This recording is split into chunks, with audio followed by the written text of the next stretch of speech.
This channel does not promote any violent, harmful, or illegal activities. All content provided by this channel is meant for an educational purpose only.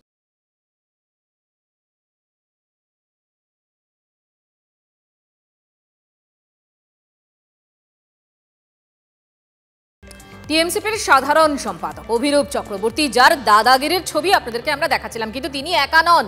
শিক্ষাঙ্গনে এরকম শাসক নেতার দাদাগিরির আরও ঘটনা রয়েছে।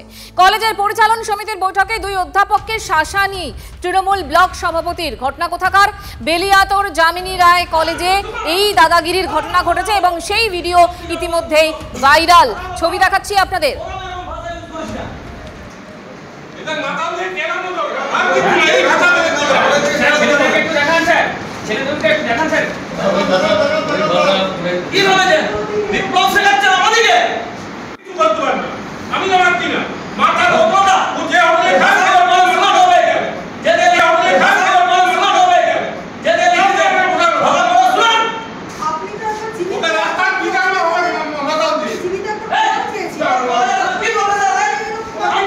গলা তুলে রীতিমতো শাসানি।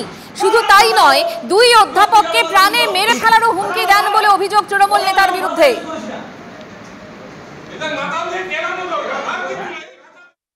যে ভিডিওটা ফেসবুকে ভাইরাল হতে দেখেছি, সেখানে আমাদের উদ্দেশ্য করেই স্থানীয় শাসক দলের দুই নেতা কালী মুখার্জি এবং জয়ন্ত দাস আমাদের উদ্দেশ্যে বলে যে লোকাল মাতালদের দিয়ে আমাদের মার্ডার করিয়ে দেবে। তো আমাদের ওপরে এইরকম ভাবে যদি আক্রমণ হয়, স্থানীয় মাতালদের দিয়ে যদি আক্রমণ করানো হয়, তাহলে আমাদের সিকিউরিটি, আমাদের যে ফ্যামিলি রয়েছে, তাদের দায়বদ্ধতা কে নেবে? প্রশাসনকে আমরা এই বিষয়ে একটা মেল মারফত জানিয়েছি। আমরা যখন লিখিত দিতে যাই, স্থানীয় প্রশাসন নেয়নি এবং সেই প্রশাসনই আবার যার বিরুদ্ধে অভিযোগ তার কাছে অনুমতি নিয়ে সেটা অ্যাকসেপ্ট করে।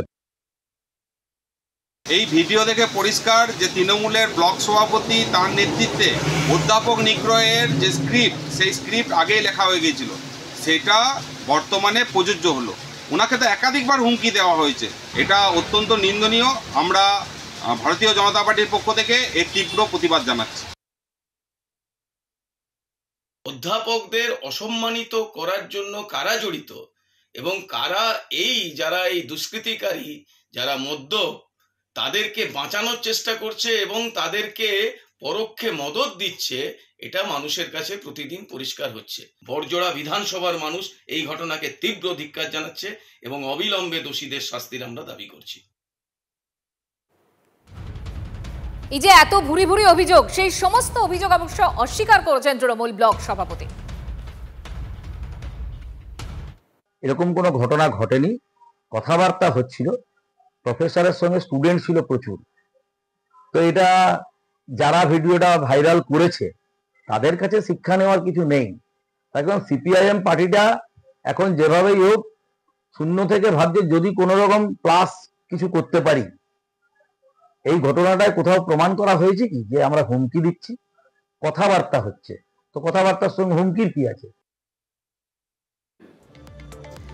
রাজ্যপালের নিয়োগ করা উপাচার্য তাকেই সরিয়ে দিলেন রাজ্যপাল নিজে। এবং সূত্রের যা খবর, মূলত অভিযোগ রয়েছে দুর্নীতি আর কর্তব্যে গাফিলতির।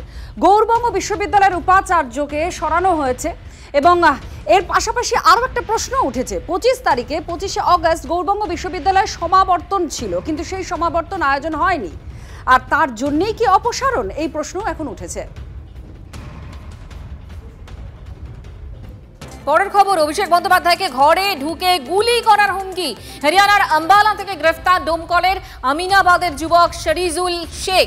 তৃণমূল সাংসদকে হুমকি দিয়ে পোস্ট। গ্রেফতার ডোমকলের যুবক। হুমকি, অপরাধমূলক ভীতি প্রদর্শন সহ একাধিক ধারায় মামলা রুজু করেছে মুর্শিদাবাদ জেলা পুলিশ।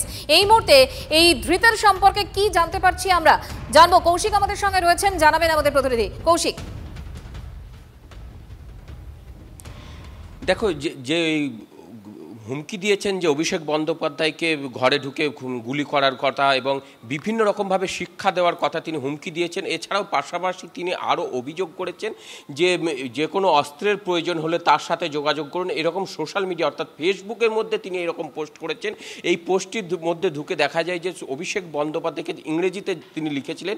ইংরেজি ভাষায় যে লেখাটি ছিল তার যে বাংলা মাধ্যম যদি বলা যায়, সেগুলো হয় যে অভিষেক বন্দ্যোপাধ্যায় ঘরে ঢুকে গুলি চালাবে, তাকে 10 দিনের মধ্যে মধ্যে শিক্ষা দেওয়া হবে এবং ডেডলাইন অর্থাৎ 10 দিন একটা ডেডলাইন বেঁধে দিয়েছিলেন এবং এর পাশাপাশি তিনি বিভিন্ন রকম অস্ত্রের ছবি দিয়ে সেই বিক্রিমূলক যেগুলি করা হয় সেই রকম পোস্ট ছিল যে বিক্রির মতো এবং এরপরে যে এখানকার এক স্থানীয় বাসিন্দা তিনি সাইবার ক্রাইম থানায় অভিযোগ করেন মুর্শিদাবাদের বহরমপুরে।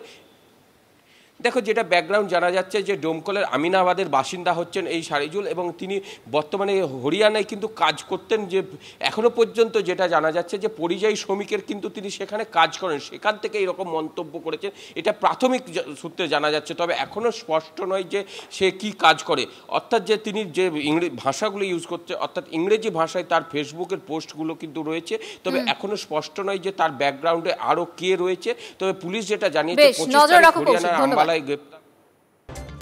হাওড়া এক বিজেপি নেতাকে রাস্তায় ফেলে বেধড়ক মারধর করা হয়েছে এবং অভিযোগ করা হচ্ছে বিজেপির তরফ থেকে যে তৃণমূলের লোকজন তাকে মারধর করেছে। এই ঘটনার পর যাকে প্রহিত হয়েছেন যিনি বিজেপি নেতা তাকে হাসপাতালে ভর্তি করা হয়েছে এবং তিনিও অভিযোগ করছেন যে তৃণমূলের লোকজনই ছিল তাকে যারা মারধর করেছে। হাওড়া গ্রামীণের বিজেপি সহ সভাপতি অভিজিৎ রায়ের উপরে হামলার ঘটনা, তৃণমূলের বিরুদ্ধে হামলার অভিযোগে সরব হয়েছে বিজেপি। 14ই আগস্ট আমাদের ভারতীয় জনতা পার্টির একটা তেরঙ্গা যাত্রার কর্মসূচি ছিল। আমি যখন উদয়নপুর থেকে খিলার উদ্দেশ্যে রওনা হই, খিলার ব্রিজে জয়নগর বলে একটা জায়গা রয়েছে, ওই ব্রিজেতে আমাকে তৃণমূল দুষ্কৃতীরা আমার গাড়ি আটকায় এবং আমাকে অকথ্য ভাষায় গালিগালাজ করে এবং আমাকে ওই দুষ্কৃতীরা লাঠি, লোহার রড, হকি স্টিক, ব্যাট দিয়ে আমাকে এলোপাতাড়ি মারতে থাকে এবং আমি সেন্সারা হয়ে যাই। ওই জায়গা থেকে আমি আর আমার জ্ঞান থাকেনি। আমি যখন জানতে পারলাম যে আমি এমস হসপিটালে ভর্তি, যখন জ্ঞান ফিরল তখন জানতে পারলাম যে এমসে ভর্তি আছি। ওরা মেরে খুন করে বিজেপিকে শেষ করে দেবে ভেবেছিল, কিন্তু এত সহজ গল্প নয়। যিনি এই মুহূর্তে ভারতবর্ষের স্বরাষ্ট্রমন্ত্রী, তার শরীরের 18টা অংশ ভেঙে দিয়ে কংগ্রেস ফেলে দিয়ে গিয়েছিল রাস্তায় মারা গেছে বলে, কিন্তু তিনি উঠে দাঁড়িয়েছেন, দেশ চালাচ্ছেন, একটার পর একটা নির্বাচনে জিতছেন, মেরে বিজেপিকে কি ঠান্ডা। বিজেপি তাদের সংগঠন নেই, তাদের কোনো ভিত্তি নেই, তারা এই ধরনের কথা বলে নিজেদের প্রাসঙ্গিক করার চেষ্টা করছেন। তবে এই ঘটনা হতে থাকলে এবং তার সঙ্গে যদি দলের কেউ যুক্ত থাকে, প্রশাসনের মতো ব্যবস্থা নেবে।